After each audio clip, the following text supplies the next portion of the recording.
मैं अभी जो भारतीय जनता पार्टी के कुछ सांसदों की तस्वीरें देख रही हूँ, जिसमें राघव चड्ढा अभी आए, शालिनी घोष जो हैं तो दल अलग, लेकिन इधर एनडीए का ही आप मानिए, और तेजस्वी सूर्या जो उनके अपने हैं ही, इनके पास यंग डायनामिक चेहरे अब एकत्रित होते चले जा रहे हैं। हम जेंसी के क्योंकि हम अप्रोच कर रहे थे, तो उस लिहाज से इन तीन चेहरों की मैंने बात की। नहीं, इस लिहाज से तेजस्वी सूर्या हैं और देश के हर हिस्से में भाजपा के पास नौजवानों की बड़ी फौज है, बड़ी उसके शानदार नेता हैं, सदन में भी उसके अच्छे नेता हैं। तो कोई राघव चड्ढा और सायोनी घोष के आने से कोई जेनजी में रीच हो गई हो, ऐसा मैं नहीं मानता हूँ। दूसरा ये अच्छा है कि केजरीवाल जी के ब्लू आइड बॉय विवाह पूर्व राघव चड्ढा, वो विवाहोपरांत मोदी जी के ब्लू आइड बॉय हो गए। लोकसभा चुनाव पूर्व ममता जी की blue eyed girl Sayoni Ghosh, वो अब मोदी जी की हो गई। तो ये बड़ा सुंदर है, राजनीतिक तौर पर ये इससे अद्भुत हो नहीं सकता है।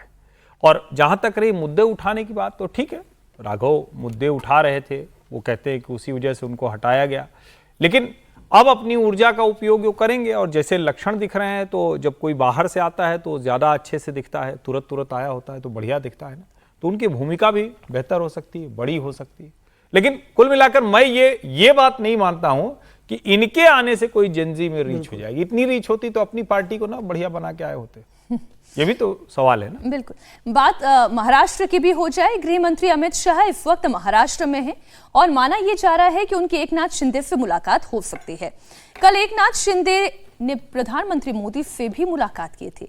शिवसेना यूबीटी से टूट कर आए सांसद भी साथ में थे। ऐसे में आज अमित शाह से मुलाकात की खबरों से हलचल बढ़ गई है। डिप्टी सीएम सुनेत्रा पवार ने प्रशांत किशोर से मुलाकात की। प्रशांत किशोर के साथ सुनेत्रा पवार की मुलाकात करीब 5 घंटे तक चली।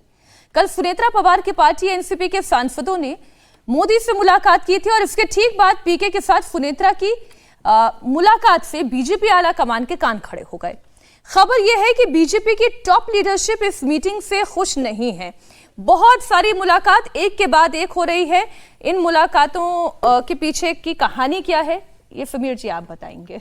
देखिए, सुनेत्रा पवार की जो मुलाकात है उसके पीछे पार्थ पवार की बड़ी भूमिका है। पार्थ पवार जब प्रशांत किशोर जब चुनाव लड़ रहे थे उस समय प्रशांत किशोर को उन्होंने बधाई दी। जब चुनाव जीते तो पार्थ पवार ने सबसे पहला फोन प्रशांत किशोर को बधाई का देने का किया था। और मुझे लग रहा है कि पार्थ पवार को लग रहा हो कि डिज़ाइन बॉक्स को उन्होंने हटा दिया जो उनके लिए इलेक्शन मैनेजमेंट का काम देख रहा था। और जिस तरीके से मुझे लगता है कि उनको लग रहा होगा कि एकनाथ शिंदे बहुत प्रभावशाली नेता बनकर उभरे हैं, उसके अंदर अब अजित पवार नहीं है उनके लिए, तो अब उनको राजनीतिक समझ देने के लिए, भविष्य की राजनीति के लिए कि भाई लोकसभा चुनाव आएंगे 2029 में, उसके बाद विधानसभा चुनाव आने वाले हैं और पश्चिम महाराष्ट्र की राजनीति में कैसे सर्वाइव करना है। सुनीता पवार अभी राजनीतिक रूप से वो परिपक्वता नहीं है, बेटे के अंदर भी नहीं है, तो उन्हें लग रहा होगा कि हमें सलाह देने वाला रहे। तो हो सकता है कि उन्होंने प्रशांत किशोर से बात की हो, प्रशांत किशोर उन्होंने राजनीति के बारे में कुछ बताया होगा, लंबी बैठ के चली है। लेकिन जो प्रशांत किशोर भारतीय जनता पार्टी को हरा के, राष्ट्रीय अध्यक्ष को हराकर जो विधायक बने, तत्काल सुनेत्रा पवार से मिल रहे हैं। और ये सब जानने के बाद भी अगर सुनेत्रा पवार ने उनको बुलाया अपने आधिकारिक बंगले पर, 5 घंटे उनकी जो बैठकें हुई उसमें उनका बेटा भी शामिल था, तो निश्चित रूप से मुझे लगता है कि भारतीय जनता पार्टी के लिए असर करने वाला होगा। अब ऐसा तो हो नहीं सकता कि सुनेत्रा पवार को एनडीए छोड़कर कहीं चली जाएंगी। और जो सीएम की गृह मंत्री से मुलाकात हुई, नहीं, अमित शाह से तो देखिए, अब देवेंद्र फडणवीस तो मिलेंगे ना। देवेंद्र फडणवीस सबसे बड़े लीडर है, वहां का मुख्यमंत्री है। जब भी अमित शाह जी अगर महाराष्ट्र में जाते हैं, ऑपरेशन होने वाला है। अब मुझे इसकी संभावना कंटिन्यूटी में एक ऑपरेशन चल रहा है। नहीं, देखो, ऑपरेशन के मोड में तो भारतीय जनता पार्टी हमेशा रहती है, एकनाथ शिंदे हमेशा रहते हैं, लेकिन अब बचा क्या है? ले दे के शरद पवार की पार्टी बची है। अब ये कहा जा रहा है कि शरद पवार क्या भारतीय जनता पार्टी के साथ आने वाले हैं, तो मुझे लगता है कि अभी इस पर चर्चा हो रही है कि शरद पवार को कैसे लेकर आया जाए। परिसीमन बिल आ रहा है, क्या शरद पवार उसमें भारतीय जनता पार्टी का, केंद्र सरकार का समर्थन करेंगे? क्या शरद पवार के जो सांसद है वो इस स्थिति में कि वो टूटकर भारतीय जनता पार्टी के साथ चले जाए या एकनाथ शिंदे के साथ चले जाए, ये अभी इस पर चर्चा हो रही है। लेकिन फिलहाल मुझे कोई बड़ी राजनीतिक टूट होगी इसकी संभावना महाराष्ट्र के अंदर नजर नहीं आ रही। आने वाले दिनों में तो कांग्रेस के विधायक और सांसद भी टूट सकते हैं कहने के लिए, तो ये चलता रहेगा। अब 2-2.5 साल बाद चुनाव है, उसके पहले तो अभी हमें और नई पार्टियां दिखेंगी, नई टूट दिखेंगी, ये राजनीति चलती रहेगी। लेकिन अमित शाह जी का एकनाथ शिंदे का प्रधानमंत्री मोदी से मिलना एक सामान्य नई मुलाकात के रूप में इसको देखा जा सकता है।